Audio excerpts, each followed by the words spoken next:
Bless you. Mwebale ino Katonda abasaasire. Thank you.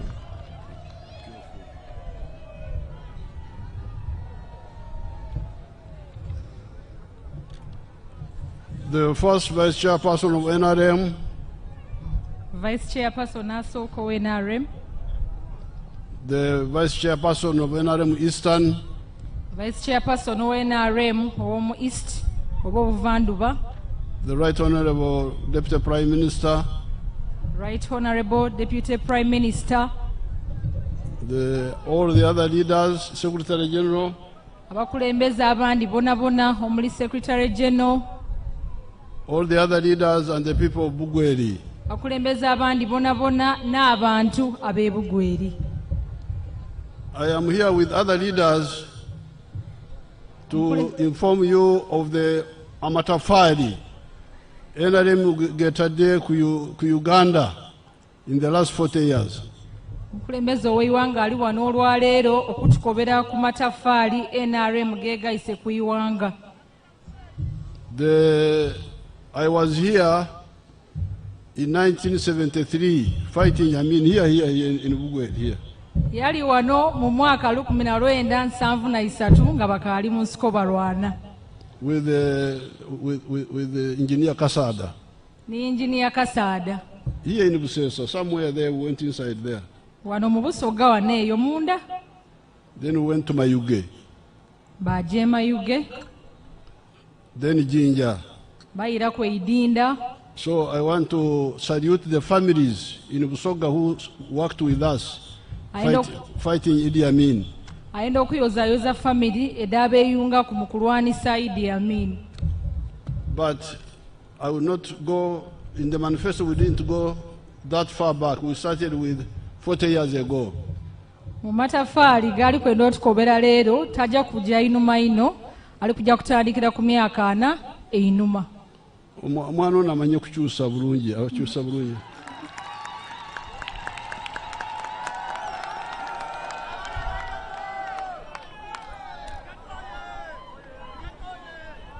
In the last 40 years, we have put the tradition of Anyankole has what they called Omuganda. Nti abanankola abeira balina kye bayita kibaba. Omuganda. Omuganda. Omuganda was a bunch of wood which you would bring to contribute to building a house, a traditional house. Omuganda gwali gutegeeza enku edawalala de baleetanga okugayitirira bazimbe endu. They are called emiganda. The sticks which you use to build the house, they are emiganda. So together they say omuganda, a bunch. Emingi bagyeta emiganda era omulala bagweta omuganda. So but now people are no longer using emiganda, we are now using yamatofari. So that's why I'm using a tofari. Bwe biro bina balikozesa matafari. So in the last 7 years, NRM has put 7 matofari to Uganda. Mu myaka 7 NRM etairewo bekozeewo amatafari 7. The first one is peace. Neidembe. You know what lack of peace means. Mwidi kyekitegeeza obutaba naidembe. You know how many people died because of that. Mwidi bantu bameka abaafa olw'okubulwa emirembe mu iwanga muno. People like Haji Barunywa, I'm sure he was from this area. Abantu nga abalunwa abaali bava mu kitundu kyene kino. Shabani Nkutu ng'oyo wa Buseesa weene wano. So many people who died. Bangi ino baafa. And had to run into exile. Abandi baali bakakibwa okulumukira mu buwaŋŋanguse. I remember people like Wanime Chibedi were in exile. Era abantu nga abalunwa ne Chibedi bajja mu buwaŋŋanguse. Kasada, the one I'm telling you about. Kasada gwali tukoberaku. Mbigiti. So many people who died. Nkoko, who was shot in public there in Jinja. Nkoko ngono yena yajja mu buwaŋŋanguse. No, he was shot in public in Jinja. Bamuyitira mu lujjudde Eidinda. and Ntale. n'Intale. So, NRM in the last 40 years has been able to bring peace to Uganda. N'olwekyo NRM mu myaka 4 egy'einuma ereese idembe. And that is Tafari number 1. Era eryo itafaali erisooka. Second one Eryokubiri is development. n'enkulaakulana. Development has got 2 parts. Enkulaakulana NRM ejawizaamu emirundi ebiri. There is what we call economic infrastructure, which my daughter can translate as emisingi y'ebyenfuna. Omusingi ku byenfuna. Then the other one is social infrastructure, omusingi gw'ebyembeera y'abantu. N'omusingi oguli ku mbeera y'abantu. On the side of economic infrastructure, Ku luuyi lw'omusingi we are talking of the roads, tulinamu enguudo, talking of electricity, tulinamu amasannyalaze, telephones, tulinamu amasimu, water, amaadi, talking of the railway, eggaali y'omuuka. and you can see what has been done here in Bugweri. Era mubona ekikoleibwa wano e Bugweri. Because Busembati, you are talking about that part of Bugweri. Kuba e Busembati ewali oluguudo lwa gaali y'omuuka eri mu Bugweri. The road going to Tirinyi. Eri ku luguudo olujja e Tirinyi. This one here of Busesa is part of Bugweri, the one on the main road to Tororo. Neeno eri wano e Buseesa yoona eri mu Bugweri, eri ku njira ejja e Itororo. Now I have noted that your district does not have enough road equipment. Omukulembeze w'eiwanga akakayisa nti disitulikiti yaife ezira byuma bimala bya kukola nguudo. So we are going to sort that one out. We are going to make sure that it has got enough. Akobye ekyajja kigemagania bana tumukubireko obugalo. Because that was the reason why I bought a lot of equipment from Japan. N'ensonga lwaki yaleeta ebyuma bingi ino okuva e Japan. I wanted each district to have their own road equipment so that they don't have any rekwaso while they are not working on their roads. Yakobo ati n'ensonga lwaki yaleeta ebyuma ebyo ku buli disitulikiti ng'ayenda buli disitulikiti ebe n'enjira daayo. Do not have rekwaso. Nga muzira bye mwegemenkereza. That I didn't do the road because now here in Bugweri we are going to have rekwaso. We didn't do the road because the equipment was not enough. Era aliko bwati enguudo e Bugweri tizirikolebwa bulungi kubanga ebyuma ebyo bizirawo tibiri kumala. But the reason why the equipment is nusu is because Bugweri is a new district. Aliko bwati ensonga lwaki ebyuma tibiri kumalanga kuba district yaife empyaka. But our people should be very strict. Any new district must get enough equipment, not just nusu. Era ali kutukubira omulanga banange tube bulindaala district yaife efuna ebyuma byayo byonna. Now on the water, I have seen you have done a good job. Chairman talked about it. You have got 84%. Many of the villages have piped safe water. Naikondo, I think. Aliko bati ku nsonga y'amaadi chairman amwinonoire tituli bubiino nga amaadi gaabuna mu Bugweri muno. 84%. Gali ku 8 ku 10 mu byalo. Ndowooza bakozesa Naikondo okusinga. Tukozesa Naikondo okusinga babu. The railway is being worked on. Eggaali y'omuuka oluguudo lwayo lulikolebwaku. Is being repaired. Bali lubudaabuda. And we are going to build a new one, a modern one. Era bali kuzimba n'oluyaka. The telephones, you all have telephones in your pockets. Ensonga y'amasimu buli omu wano alina esimu mu nsawo ye. Then electricity, I have seen here all the sub-counties up to the headquarters have electricity. Ku nsonga y'amasannyalaze ali kubona mu kiwandiiko kye bamuwaire ng'amagombolola agasinga gonna galina amasannyalaze. Up to the headquarters. Paka ku kitebe ekikulu ekya district.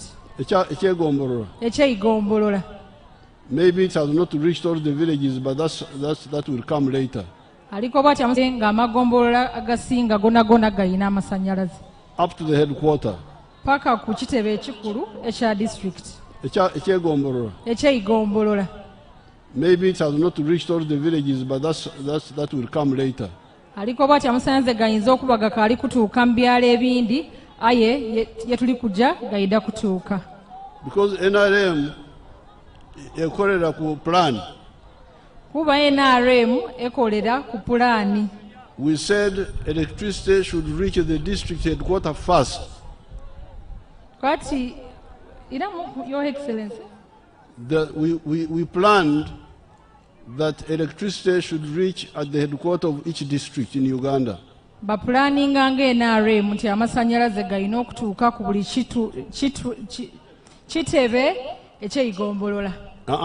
Ekya district okusooka.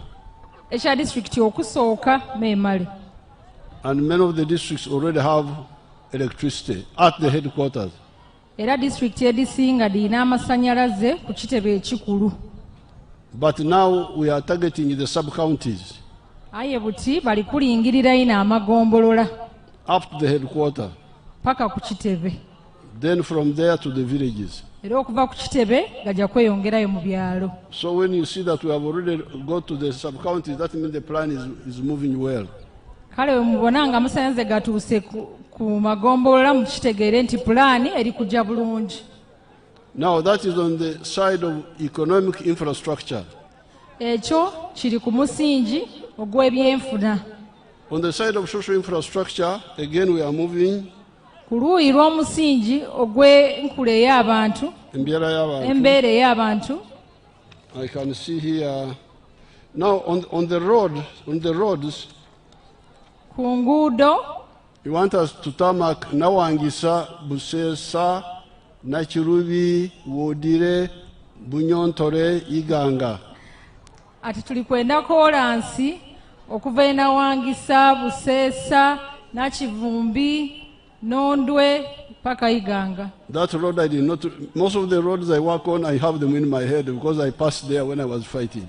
Aliko ati enguudo dakozeeko adiidi kubanga adibitako. But this one I did not know. I did not know it. So this is new information which I will follow up. Aliko bwati luno talubitanga kwabaire talwidi, aye alutegeire era ajja kukola ekisoboka. Now on the schools, nsonga y'amasomero, Bugweri has got 54 government primary schools. Bugweri erina amasomero 54 aga government, aga primary, and 7 government secondary schools. Era Bugweri erina amasomero 7 aga government. And there are many private ones, 50. Era Bugweri erina amasomero ga private mangi.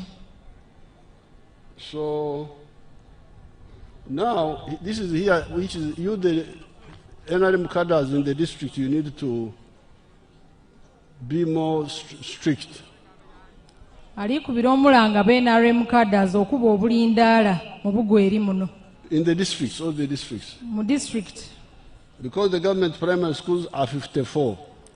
Kuba amasomero ga gavumenti aga primary gali 54. The parishes are 37. Emiruka giri 37. Aye, emiruka egimu, emiruka 26 gyokka gye girimu amasomero ga gavumenti. Aye, ku miruka 37, emiruka 26 gyonka n'egirimu amasomero ga gavumenti. And yet the government primary schools are 54. Kyokka ate amasomero ga gavumenti gali 54. Which means they are more than the parishes. Kitegeeza nti tulina amasomero mangi okusinga emiruka. But care was not taken to put 1 first before you. So it means now some of the parishes have got more than 1, while others don't have.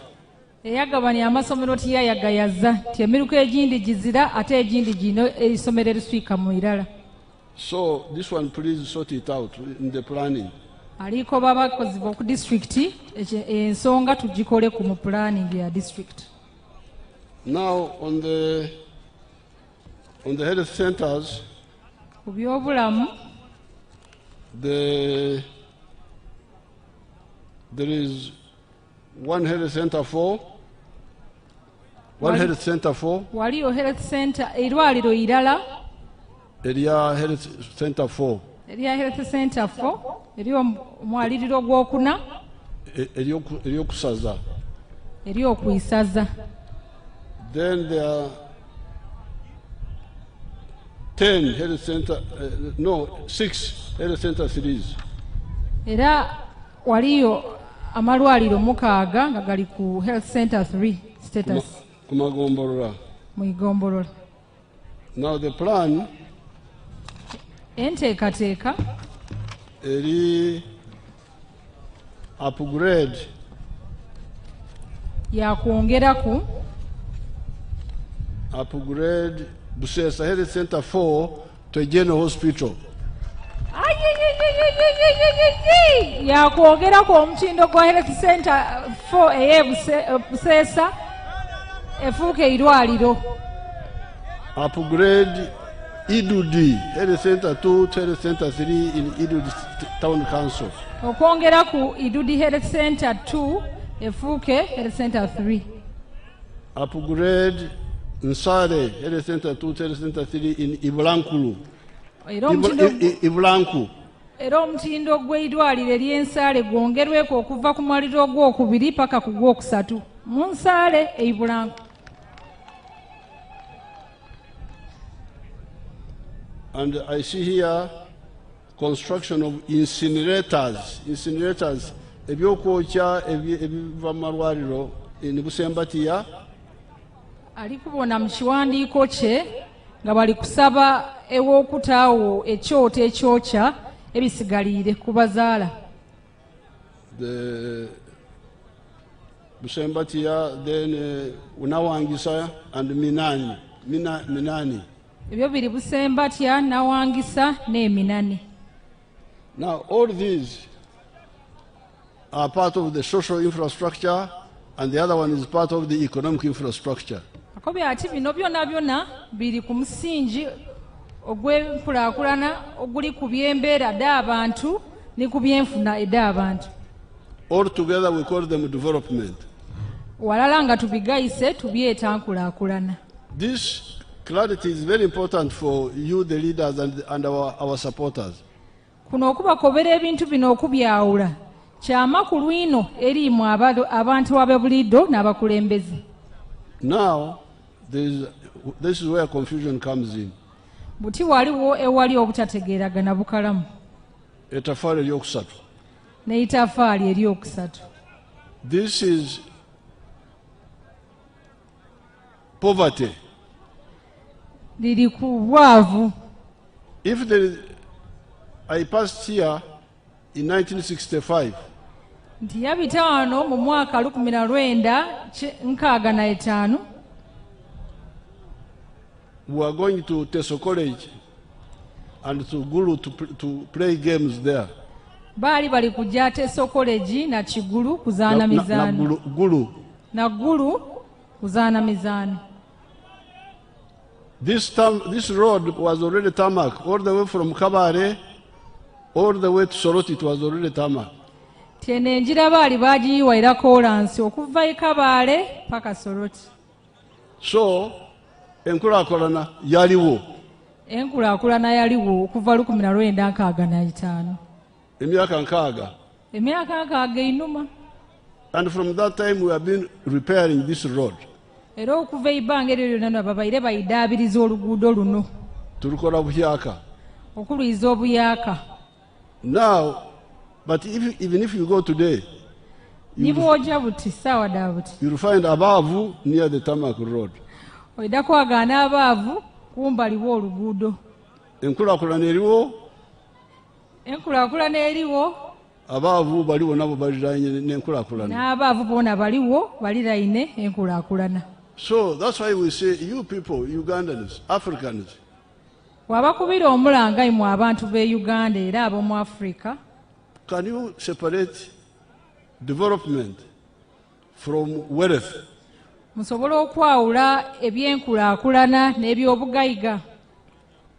This is what NRM has been telling people for the last 60 years. This is what I have been doing. Ensonga omukulembeze ow'eiwanga yabaire akoba abantu okuva olukumira lwenda nkaaga.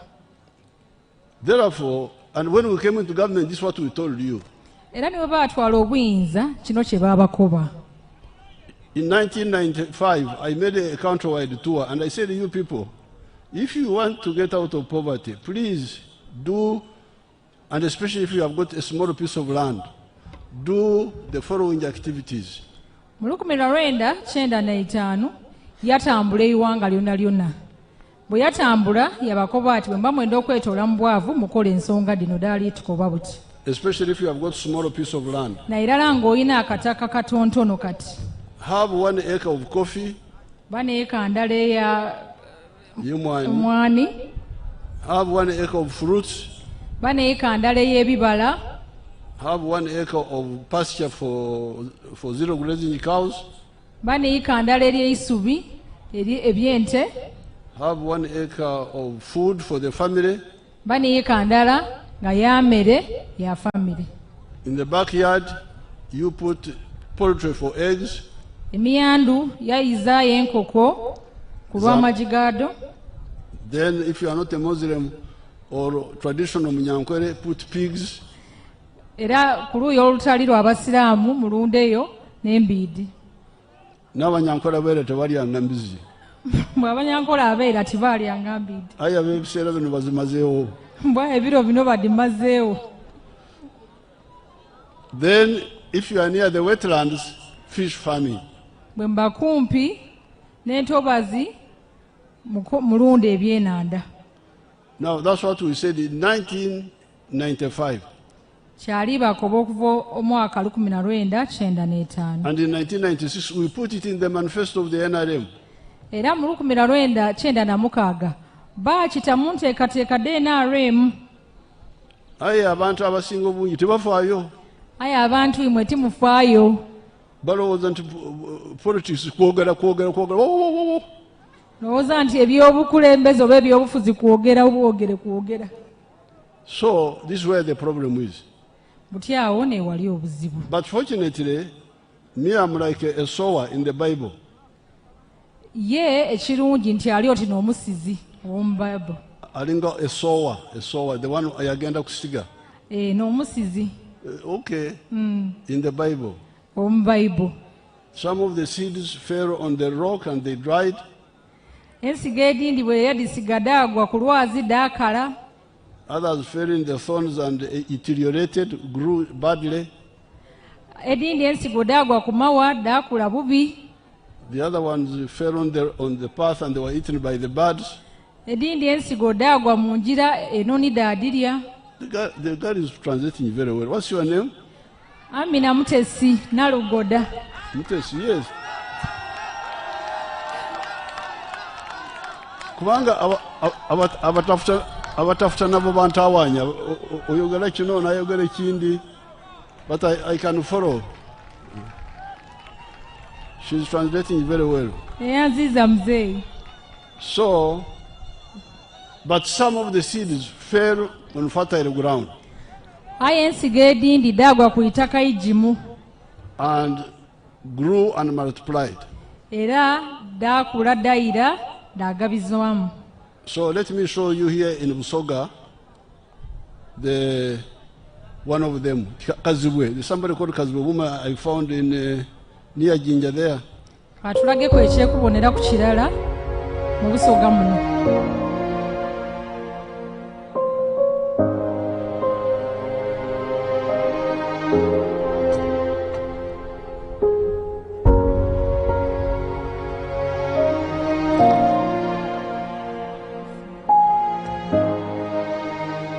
Amanya ganze Kazibwe Mike, tuli Namazala LC1, Mercedes County, Jinja District. Wano tuli Kazibwe Family Mixed Farm ya waka. Farm eno twagitandika mu 2013 nga tutandika n'entemu eyatuweebwa gavumenti nga tuyita mu kitongole ekya NADS. Mu kiseera ekyo gavumenti yali etuwa emitwalo 7 era emitwalo 7 twayongerako emitwalo 35 ne tugula ennyana ku $1,500,000 ente eyo etuzaalidde abaana kati mu kiraalo wano saawa zino wenjogerera waliwo ente 11 naye abaana ente eyo beezadde n'abazikuluna bonna bazze batuzaalira kale tuzze nga tutunda ku nte ezo okukendeeza ku current capacity nga bwe tuli ku faamu kuno tulinako ente ezikamwa ku saawa eno tukamya ente 5 nga tufunamu amata agawera lita 8 buli lita tugitunda siringi 1,200 lunaku ne tufuna $9,600 omwezi ogumu tufuna miliyoni zaffe 2,888 kaakati bwe tujjako ez'abakozi ne tujjako ezidukanya faamu n'ebiralala ogenda okumaliriza nga tusigazizaawo $1,500,000 ezo ne zikola emirimu emirala mu maka.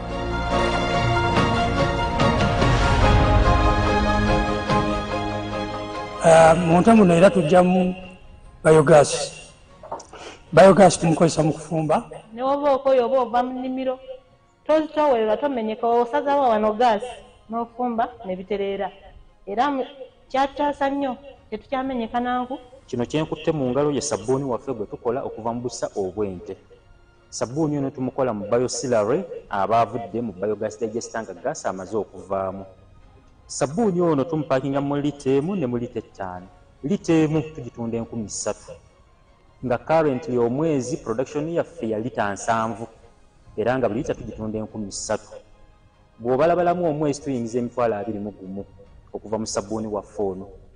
Ng'oggyeko bye tukozesa n'ebirala packaging materials ng'obudomola buno ne bu stickers buno tuteekako obwa labeling tukkakkana nga tulinawo emitwalo gyaffe 18 ezitaliiko musolo okuva mu sabbuuni buli mwezi.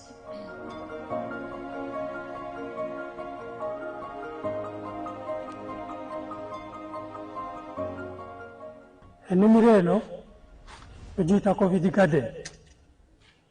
Bwe twali mu lockdown nga buli muntu ali waka eno yali ssamba ya bikajjo ne tusalawo ne tugamba ebikajjo tubigyewo tuzimbewo koko olwondo nga maze okugendako ewa mukwano gwange maze n'okuwulira pulezidenti bw'asomesa 4 acre model wano tulinawo ebikolo bya koko 1,800 buli eka twagiteekamu ebikolo 450 kati nga tetunnaba kutandika kulya koko twali amatooke kuba buli kikolo kya koko bw'okiraba kwaliko ekitooke. Muzeeyi agamba 4 acre model tuli ku principle ye kituufu naye ffe tubala bikolo tubala nti ebikolo 450 biri kukola eka kati ffe tubala nti wano tulinawo eka emu ey'ebitooke mu 4 acre model. Koko sente zazifuna kubanga wano tukungulawo ekiro zaffe nga 10 buli mwezi buli kiro tugitunda $2,600 $2,600 tuba tulina obukadde 2,600 omwezi.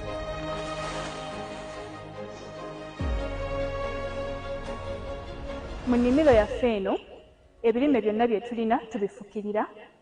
Tufukirira kokowa waffe, tufukirira emmwanyi, tufukirira ebitooke omwaka gwonna era nga kituyambyeko okufuna yields ennungi omwaka gwonna bwe gwetwololera. Emmwanyi wano waliwo ebikolo by'emmwanyi 300. Waliwo essamba empya gye tuteeseteese ya eka 5 ey'emmwanyi eri nanfuga ki naye wano tufunawo ekiro za kase 307 So you can see Kazibwe, who is in that area near Jinja.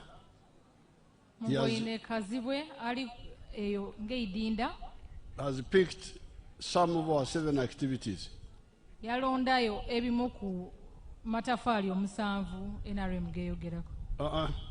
Our 7 activities.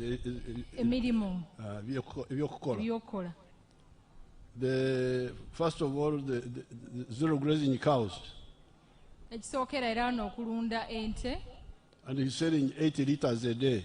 I think in a month he said he was getting like 10 million. akobya ati mwezi mulala akola obukayire 10, which means he's getting up more than 100 million from the milk alone. mu mata gonka kitegeeza nti afuna esente edisituika obukayire 10 mu mwezi mwaka mulala. Then he added coffee, agayise ku emwani, added cocoa, yagayita ku kooko, and he's getting biogas from the busa. alifuna gaasi oyava mu busa bw'ente. I would ask my staff to get his chibaro toto so that I use it to teach other people. ayida kusaba bakola nabo bamufunire ekibalo akikobera abantu abandi. Kyakazibwe clearly so that the total in a year, how much is he getting now? tumane kazibwe mu mwaka afuna sente imeka buti. He has also got some pigs. I saw some pigs, but he didn't talk about them. Aina n'embidi kuba tadogeire kwawo. So this is now one example here. ogwo mufano mulala wano. But I will give you somebody from Karamoja. Katuweeyo omuntu ali e Karamoja. The one of fruits. Ola ow'ebibala. I am a model farmer in Abim district. My village here is called Arangetai West. Arangetai Parish, Abuk Town Council, Abim district in Karamoja. The mango trees you are seeing here were given to me by the president through Operation Wealth Creation. I received 200 mango seedlings and I planted all, and they are all doing well. Apart from this venture, I got money from PDM last year. I got 880,000. And I used 800,000 for buying 10 goats. And the goats are there. They have multiplied. They are now 16. Part of the money of PDM I used for buying cassava stems. Through that money, I've managed to plant 2 acres of cassava. They are now doing well. The first acre I intend to harvest next year in January. Then for the mangoes, you are seeing, I started harvesting last year in 2023. The first harvest, I got 6 million. That was in June. Then second harvest in November, I got another 6 million. So last year, from these mangoes, I got 12 million shillings. I've been selling to the people around.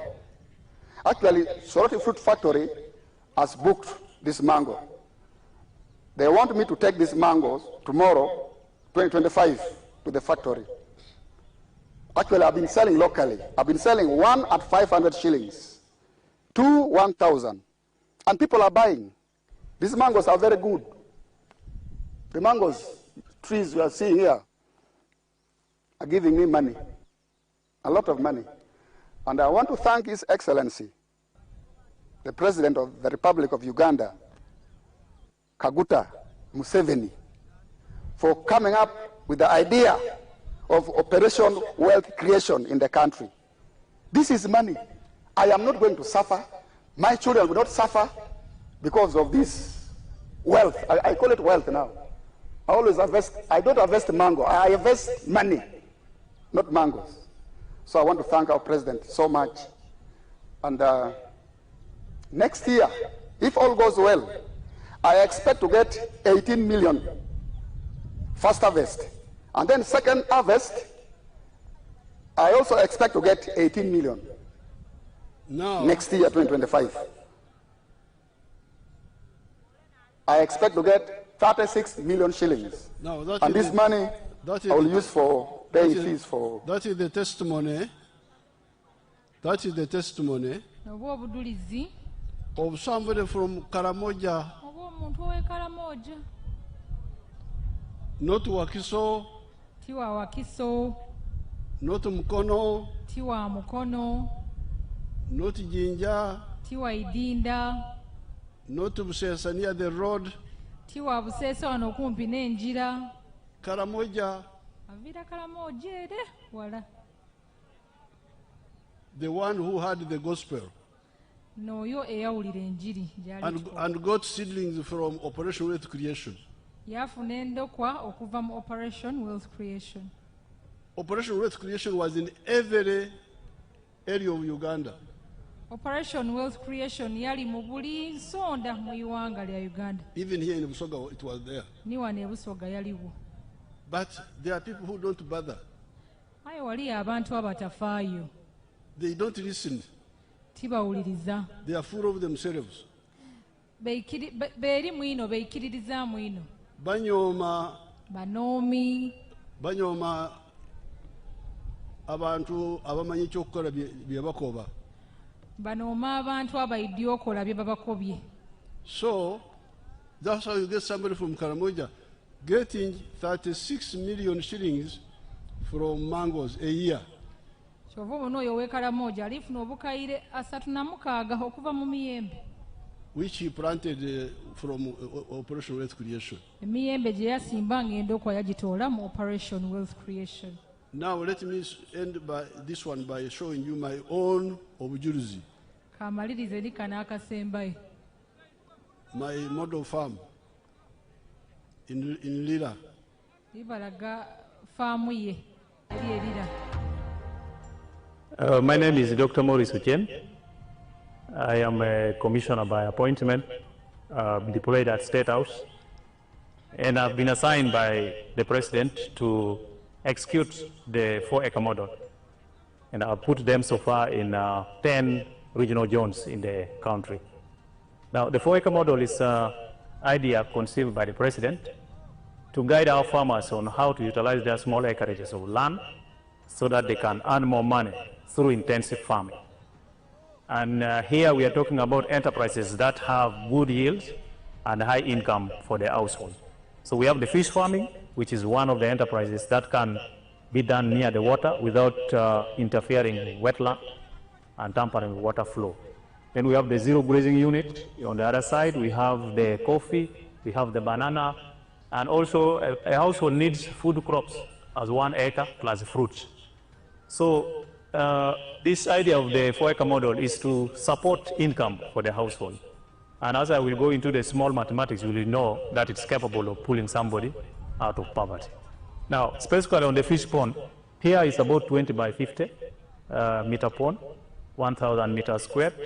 After finishing the excavation, we stock 10,000 fish. We feed it for about 8 to 9 months.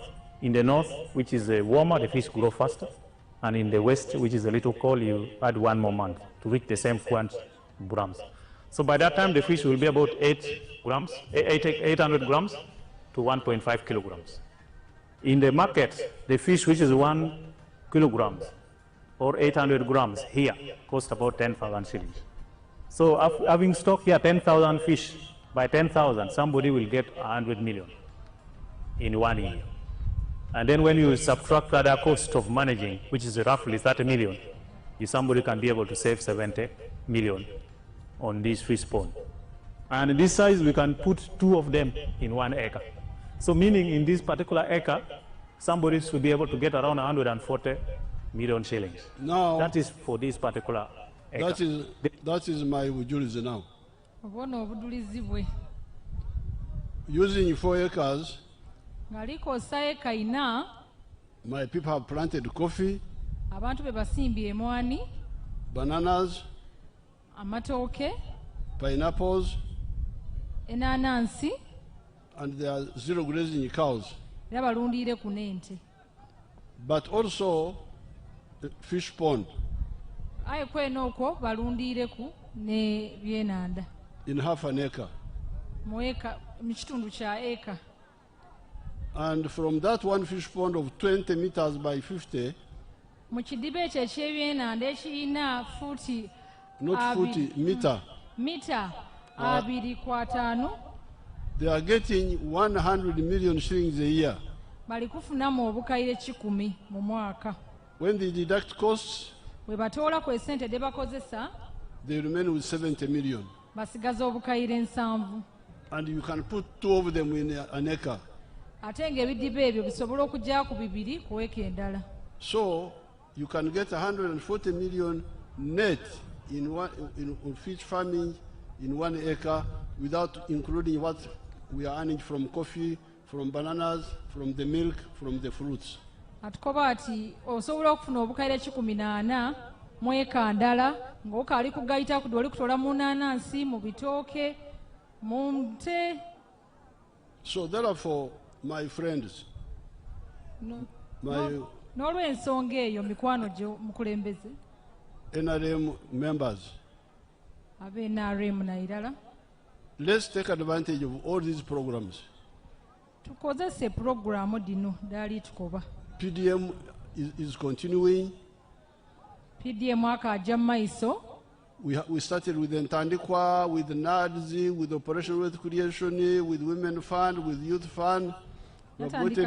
N'entandikwa Operation Wealth Creation, PDM, Myoga, esente ed'abakyala ed'abavubuka, n'entandikwa yoona. All that money is to not to deal with the development of the roads and the electricity and so on, but to deal with your poverty in the home. Esente edo dona adibawa kudikosa mu kubinga bwavu mu maka gaimwe. Not for the roads, not for the... Tida ngudo, tida amasanyalaze. So please, that is our third tofali to Uganda. Aliba kubati ne itafali lyaibwe eri okusatu lyebataire ku kuzimba Uganda. Those who have listened have really got out of poverty. Ababawuliriza kyakobe kituufu beetoyire mu bwavu. Now, but there is a tofali number 4. Butyawo tujire ku itafaali eryokuna. Jobs. N'emirimu. Where do jobs come from? Emirimu givaawa. Because politicians who are deceiving you come here. Jobs, emirimu. Abakulembeze abali abanenuza ebyo baba balimba mbu mwide emirimu giri. Nze siri munafuzi mulwanyi. Yetuwa babyofuzi ye mulwanisa abalwani. Kyenkoba kyekyo. Kyabakoba nikyo. Sinkoba byakubasanyusa. Tabakoba bibasanusa. Kuwomereza. Ebyokubawoomera mu matu. Please, I want you to get out of poverty. Abeewemba muve mu bwavu. So, where do jobs come from? Ali kutukobera buti emirimu givaawa. Let me show where jobs come from. Katulagewo. Because some people think jobs come from the government.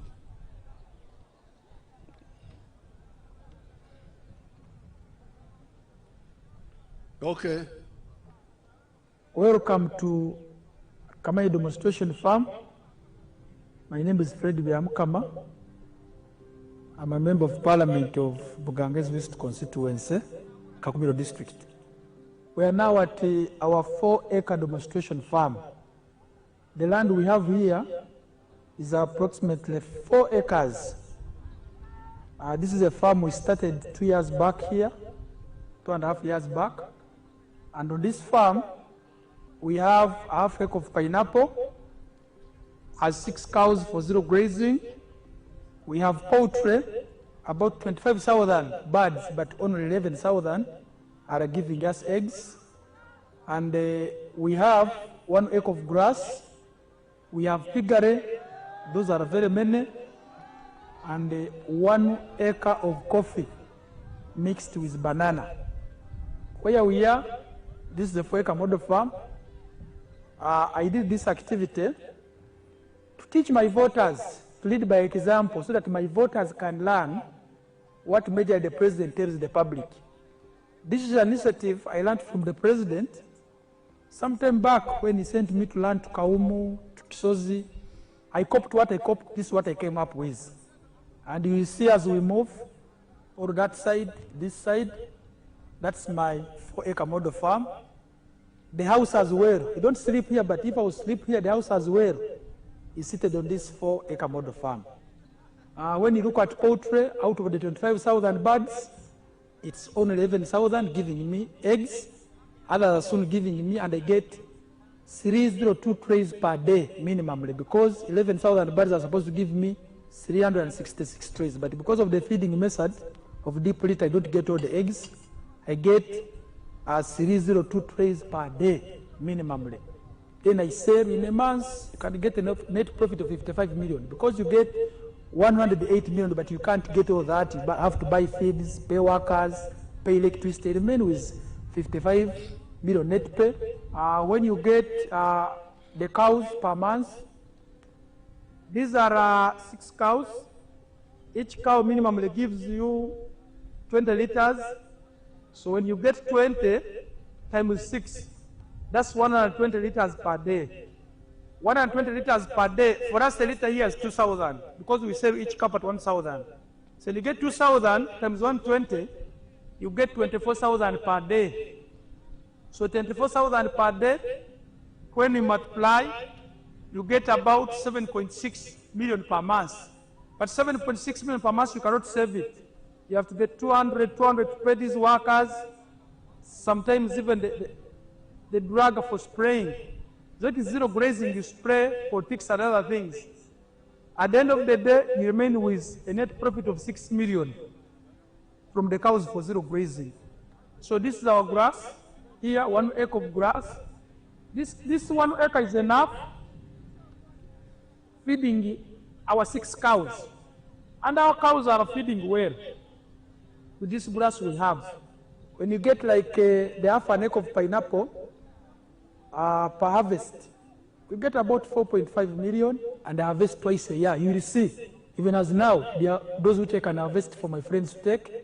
When you look at the piggery, in a month, I can get about between 150 and 180 piglets. But those I don't sell, I give to my neighbors to rear. When you look at coffee, we normally harvest 12 million.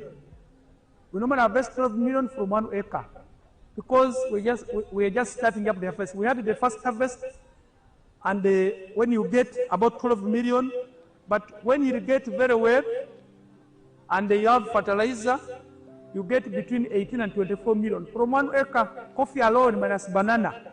And this banana, at the end of the month, you can get about 1 million, 1.8 million. But I don't sell my banana, I use it for eating. So I simply get my coffee to ensure the other 12 million I'm telling you, which you are getting from this 1 acre, because we have tested it where you receive. And here, now, currently, that's what I wanted you to see. That's what I wanted them to see. Now, this young man is a member of parliament. He's also a minister of state. He was elected the last time during the elections.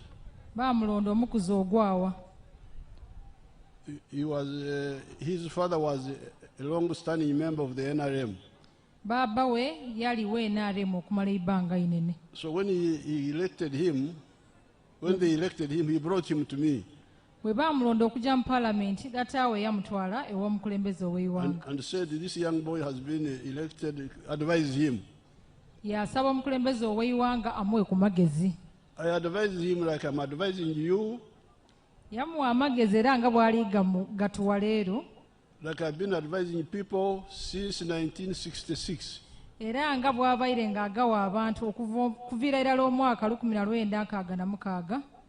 My words never change. I said, you young man, if you want to be of any value to yourself, Yakobo omuvubuka ono omuto nti bw'oba oyenda okuba ow'omutindo eri iwe mwene y'oli. Omutindo gw'omugaso. Omugaso.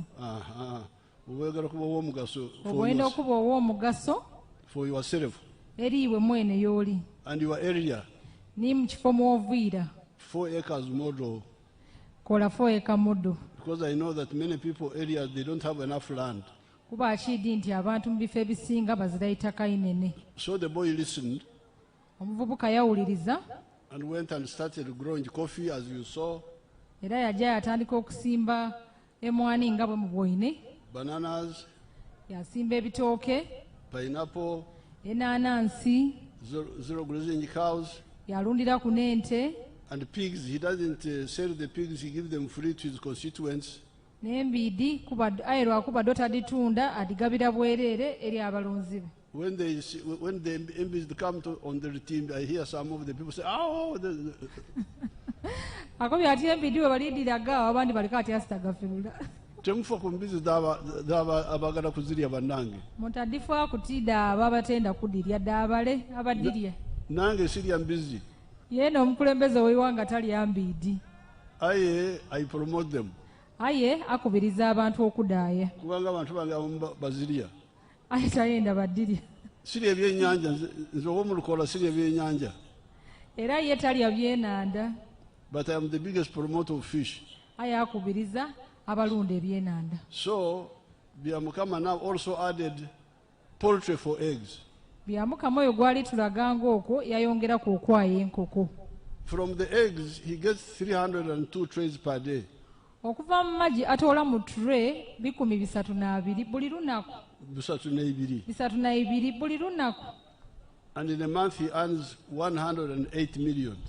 Era mu mwezi afuna obukaire 18. And if you remove costs, he remains with 55 million. Bw'atoola mu esente datamu asigaza obukaire 55. 55 million in a year, that's like almost 700 million shillings. Obukaire 55 bw'obugabizaamu emirundi 12 omwaka. So in 4 years, Byamukama now is omugayiga. Mu myaka ena Byamukama buti mugayiga. But the mugayiga bwa Byamukama have produced 26 jobs for Ugandans. Aye obugayiga bwa Byamukama bukoze bwatondawo emirimo 26 eri abana-Uganda abandi. So abantu abatalina mugaso abajja ne bununu budde bwabwe obepepa emirimu. Akoya ati abantu abandi baira bwamukwogera bwogere kuleekaana tibenda akola. You know, I am normally polite. I don't want to insult people, but I'm polite. But now sometimes I get sick of such people. Ebiseera ebisinga musaada muyikaikamu tatera ino kwenda kuvumirira abantu aye ebiro bino yeena yeesinwa. So this is now from commercial agriculture. Buti kino kiri mu byobulimi ebyesente. Ebyobulimi n'obulunzi obukola sente. N'obulunzi ebikola sente. Let's now see the factories. Katubone ku buti ku makolero.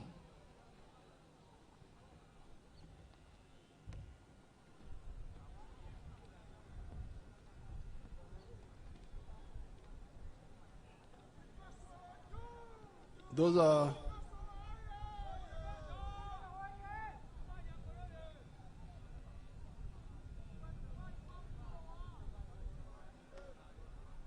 show us the one of Mbale. The one of Mbale is Kiriara.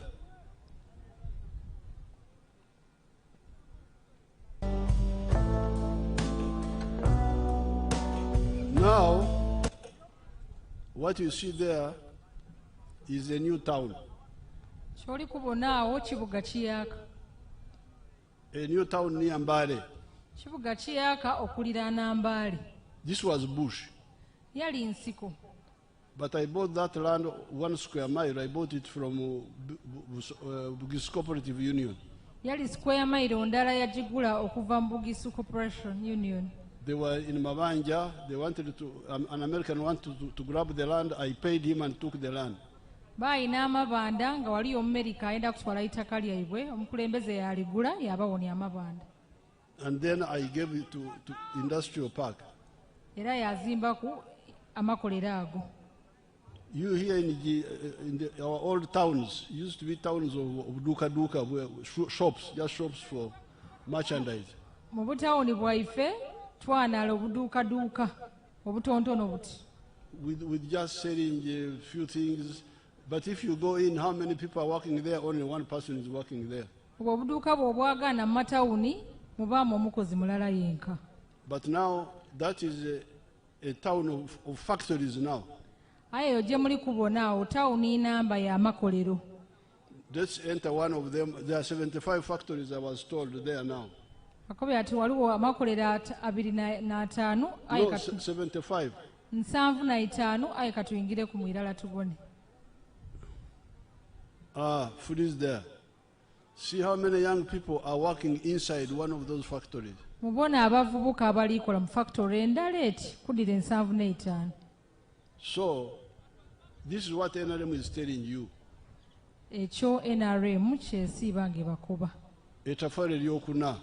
N'ettafaali eryokuna. Emirimu. Because Tafari number 1 is emirembe, is peace. Ettaffaali erisooka libaire lya eddembe. Number 2, development. Eryokubiri libaire kunkulaakulana. Number 3, wealth. Eryokusatu ku bya bugayiga. Number 4, emirimu. Eryokuna neriri ku mirimu. We are telling you that those people who tell you government jobs, those are really your enemies. Ali bakoba ati abantu abasiiba nga babakoba ati mujje mu mirimo gya gavumenti abo balabe bayimwe.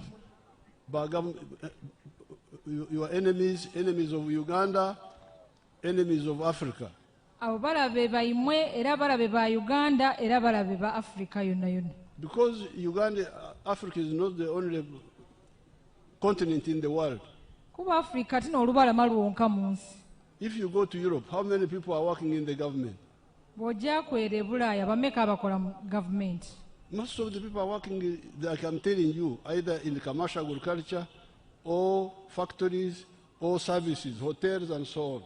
Bantu abasinga beekolera jjaibwe bwagaana mu byakulima na kulunda bya ssente bakola mu factories oba mu mawoteeri. So therefore, in our manifesto, we are now saying in the last 40 years, NRM has put 7 matofali on Uganda.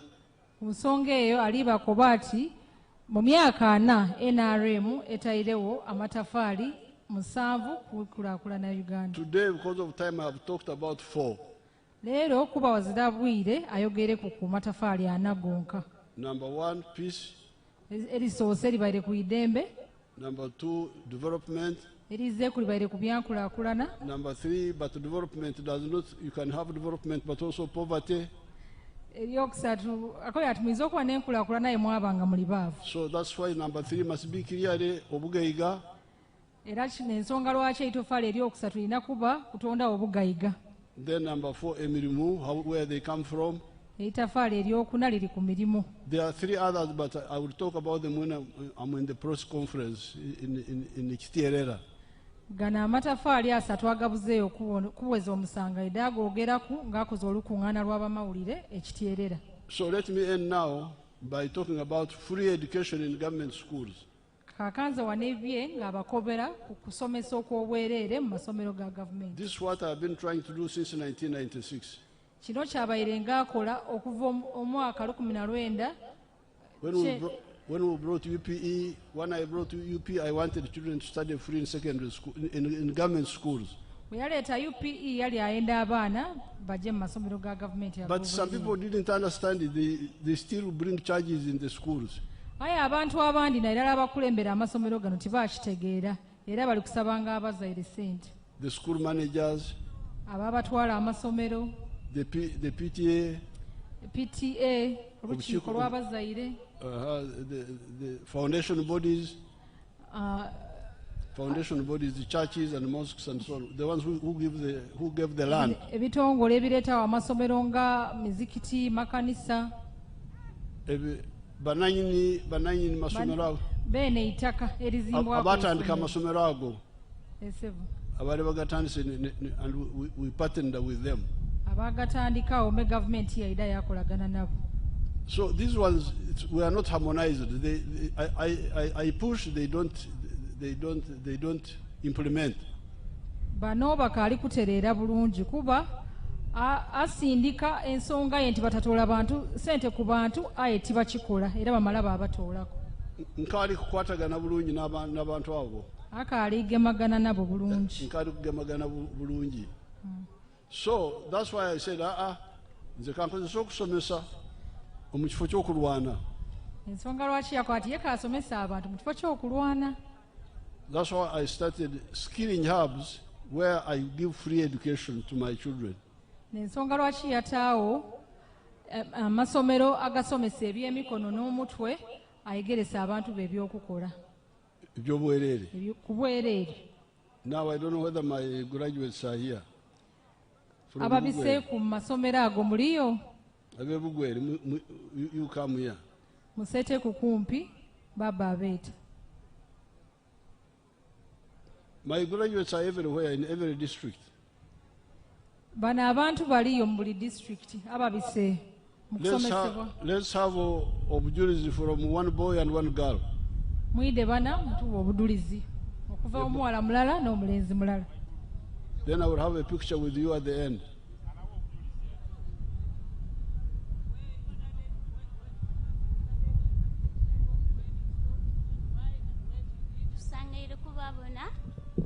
His Excellent Kaguta Museveni, Mama Kadaga, Sangere Kubabona, Musuko, Erugendo. Amaina gange bantana mukwa Salima, okuva Bugweri, Igombe sub-county, Bunyokanu village. Nasoma vapi one mpaka senior 4, namla senior 4. Winamala senior 4, nga school fees abuze baba, nga nkomye. You will summarize at the end. Ati, Elia isomera isomisashi, ebya skills. Nafuna omutomu yantwala. Nasoma bya tailoring baba. Era sawe nentungengo ye. Ntungengo ye ulishimu. Natunga iteteyi, natunga bulishimu. Baba, oneira mushalo, nalinga nzira wele kapito wele mulala. Najja mushibira ne wole mitwalo 8. Nagula gameti bibiri, ebitengi, na maana pangisa n'eshalani, nga buli mwezi omutwalo mulala. Baba natunga obuteteyi bwange obw'abaana abato. Nabutambuzanga buli lunaku. Nabutambuzanga buli lunaku. Baba sawa weno wentuse tili bubino. Ze nasobola okwelisa nalisa famile yange. Mama wange sa yali kumasukali. Baba sawa enso omugulireko ya sukali ya munwa. Baba tweyanziza. Webale okutawo amasomero ago. Nze singuli chiniwe. Njishu watinakabaire ngobani mu malaya. Ndi maloji nganyetunda. Baba webale nasweji watamu. Tweyanziza totolangao baba. Hera baba eshirala. Twebaze sente baba de wasindike milioni 5. Baba jiditukolera. Ifa tuli bwana. Zestola kutola sente edo. Kutananga butandika business yeife. Aye baba tisacho. Na mutima gwolina. Baba eba kutulaga. Twebale bulishimu. Baba tulina omwana omu. Uwali olashinga habu ya Busoga. Baba ku mwana oyo gwawo obukaira akalala. Baba yena ali wano. Heya ali bulungi. Asobola okweyambaza. Asobola okutuusa ku buli kimu ky'asobola okwetuusaako. Baba tweyanziza. Thank you. Kale.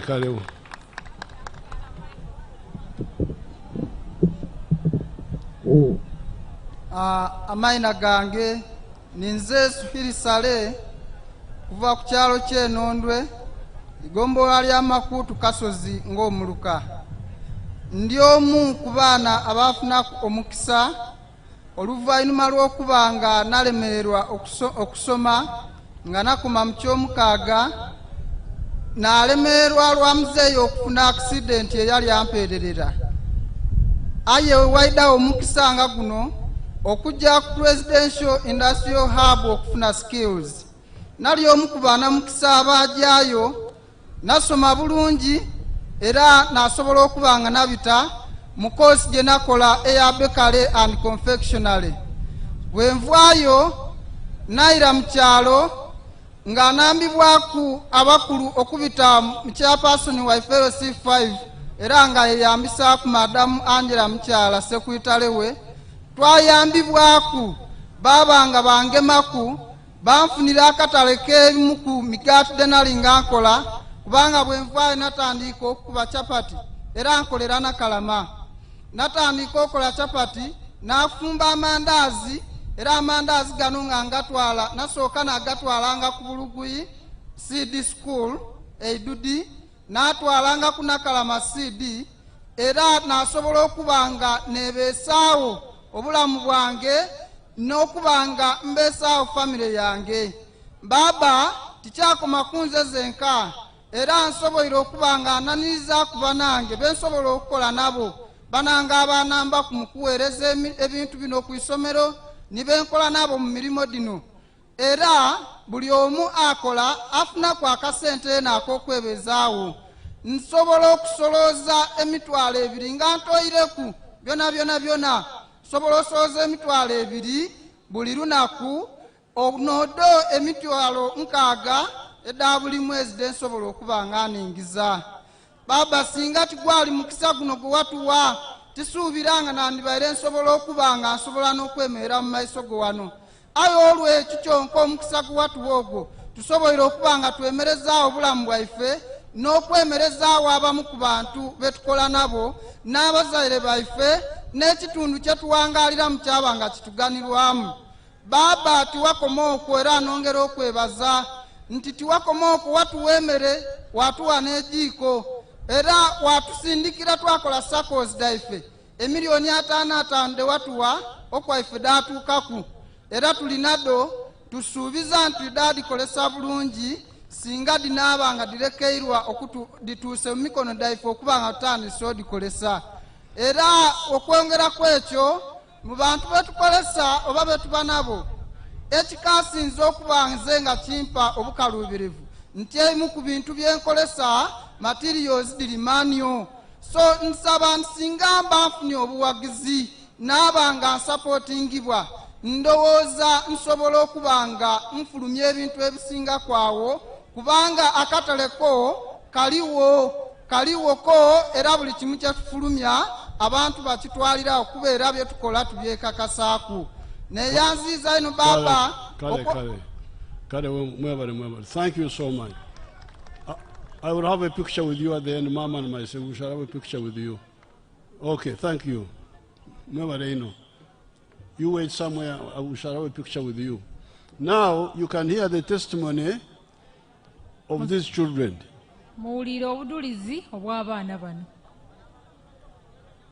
You know, when you are leaders, if God gives you a chance to lead, you need to be very careful.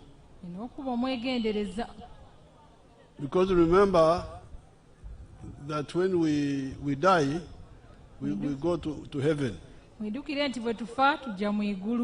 or to Gehenna. So when you go and you will say, I gave you leadership,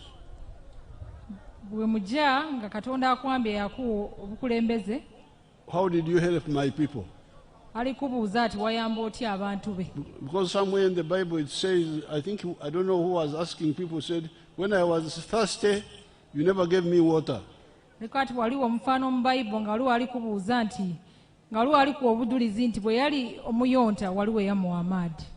then somebody said, but when did you ask me for water and I didn't give it to you?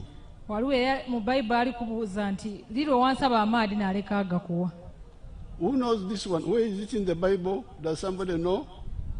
Tell us.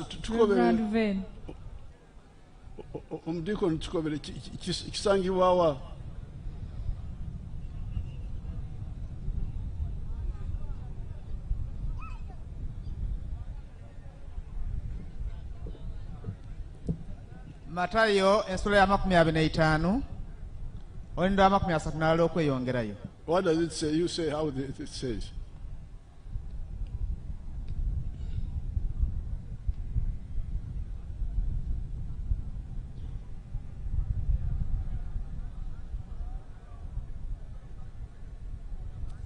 Olwasa neta kanti kubanga nali njala ne mumpe ekyokulya, nali n'enyonta ne munywesa, nali mugenyi ne munsuza, nali bwereere ne munyambaza, nali mulwadde ne munambuula, nali mu nvuba ne mujja mu ndaba. Abo abatuukirivu ne bamuddamu nga bagamba nti mukama waffe twakulaba ddi ng'oli n'enjala ne tukuliisa oba olina ennyonta ne tukunywesa era twakulaba ddi ng'oli mugenyi ne tukusuza oba ng'oli bwereere ne tukwambaza era twakulaba ddi ng'oli mulwadde oba mu nvuba ne tukulaba. Ne kabaka aliddamu ate agamba nti mazima nga bwe mwakola omu kwabo baganda bange abasinga obuto mwakikola nze. This was Jesus talking to who? Yeah, Jesus was talking to his followers. His disciples. Yes. They were saying, okay, thank you very much. I have got one of my preachers, Irene Kauma. Is she here? Irene Kauma. Is she here? Irene. She's not here.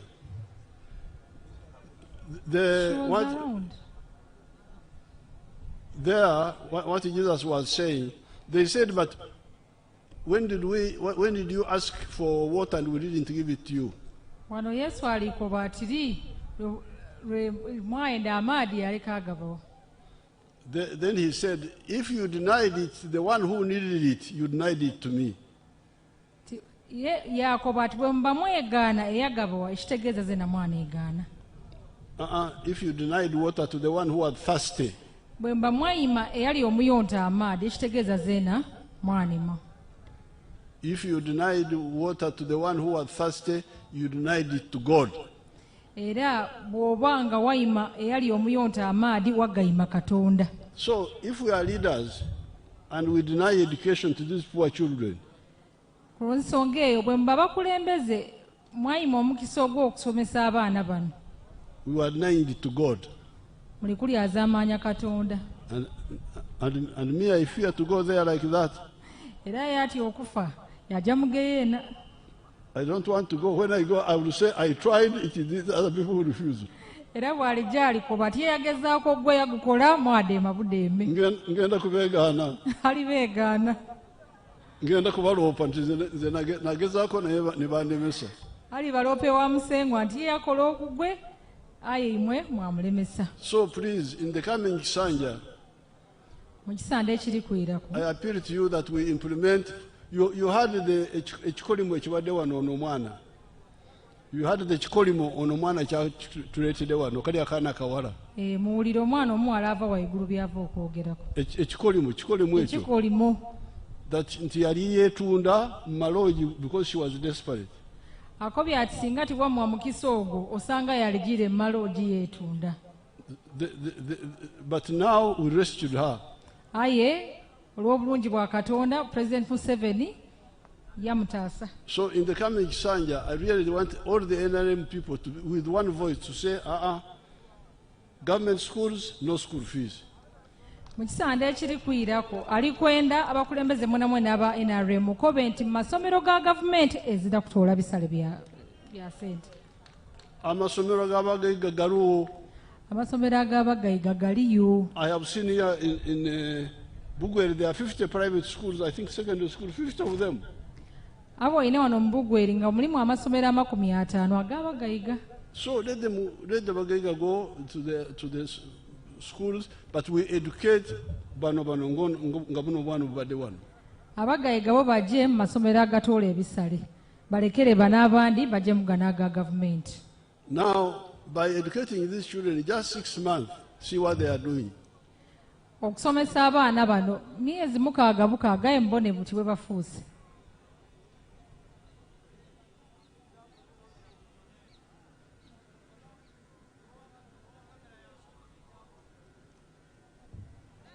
Some of those products which they are making, we have been importing them from China, from India, from Dubai.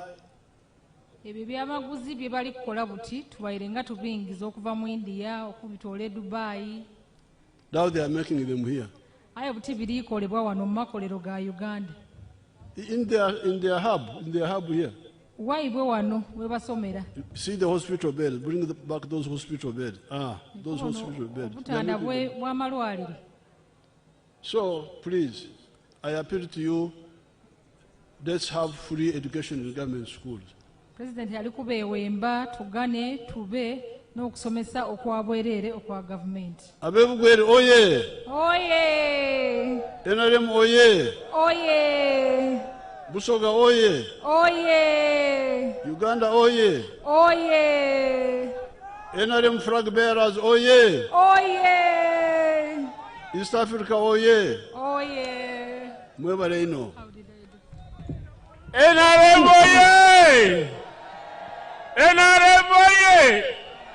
Abantu be Bugweri mwebale era wetubaire tutandika tubasabye Intensifies nungi era mwekubire ku mungalo mukoze bulungi ino muli bantu balungi ate no omuwala wa iPhone abaire akola translation akoze bulungi ino ni president ya musiima mwebale ino buti tuli kuja ku flag bearers okufuna bendera president ali kuja kukwasa ba flag bearers baife bendera era nga bwe tujja okunoonya akalulu tunooneze irala nga tuwagira ba flag bearers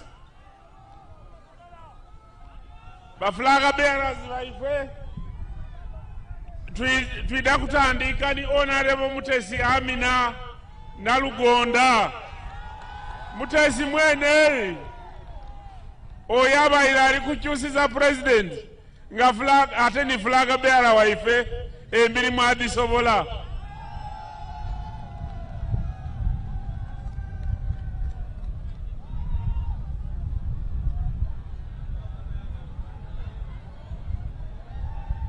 mulingirire ku lutimbe mwida kuwona bulungi n'abasobola okuwona waigulu n'awali president mwida kuwona nga bakwasa flaga mukube enduulu mukube ebigalagala mukube mungalo muwube bendera musiime Honorable Mutesi ali kuja waigulu ali mwene mu president era bali kumugemya bendera na Mutesi oye! Mutesi oye! Aida kwiraku ni Honorable Sadala Wandera owa Bugweri County.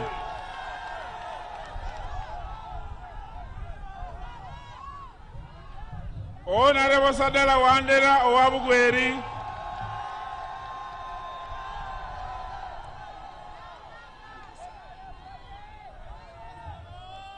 Airaku ni Honorable Lukaba Swariki Owero C5 flag bearer.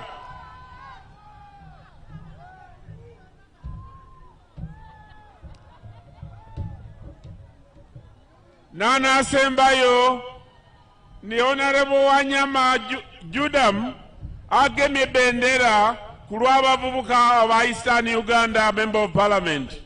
Mutabani wa Honorable Dede eyali mu Parliament ng'ave n'amayingo. Honorable Wanyama oye! NRM oye! Buti president ali kuja kwekubisa ekifaanani ni ba flag bearers oba ni Haji Kigongwa n'abajo agire. Haji Kigongwa agire ku next venue katulinde mama Janet abegate ku okwemerera n'abantu abo mubawa akalulu twenda kubebaza nti mukoze bulungi no Abagweri mwekubire mu ngalo NRM oye!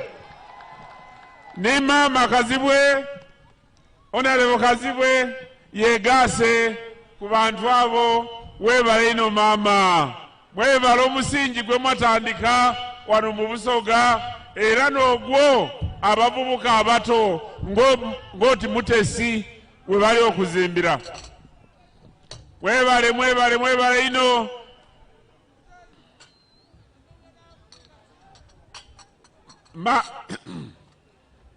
mama webale omulimu gwakola mama Janet Museveni okubeerera abo bannayuganda ng'oyamba Museveni eyo gye muba okubona nti aweereza iwanga tutuukize okusiima kwaife eri famire skills.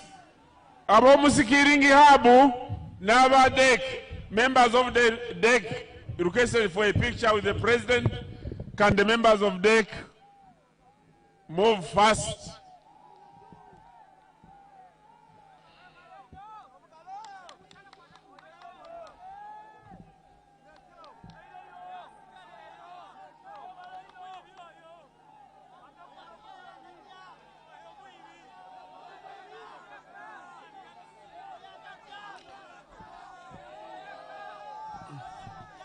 President ayikubisa ekifaananyi n'abaana babadde basoma mu skilling hub.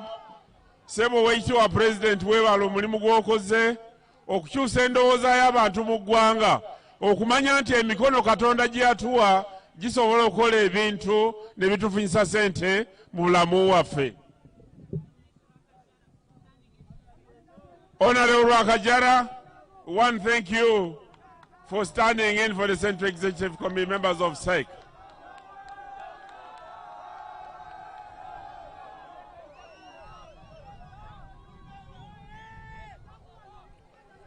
Tulina bannaffe ababadde mu bibiina ebirala.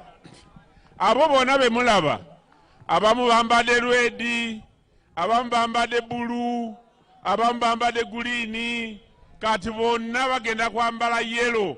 Kubanga basiimye omusingi, basiimye message President gy'azze asomesa Bannayuganda. Era njagala mbabuulire ti naawe osobola okuva wano n'oddayo eka n'osoma n'onfiga. NRM oye! NRM oye! Ndowooza mubalabye ku ntimbe, mubamanyi gye bava, era temubavuma, mubaanirize mu NRM, mubalage ekyokola. Era ekiseera ekyokunoonya akalulu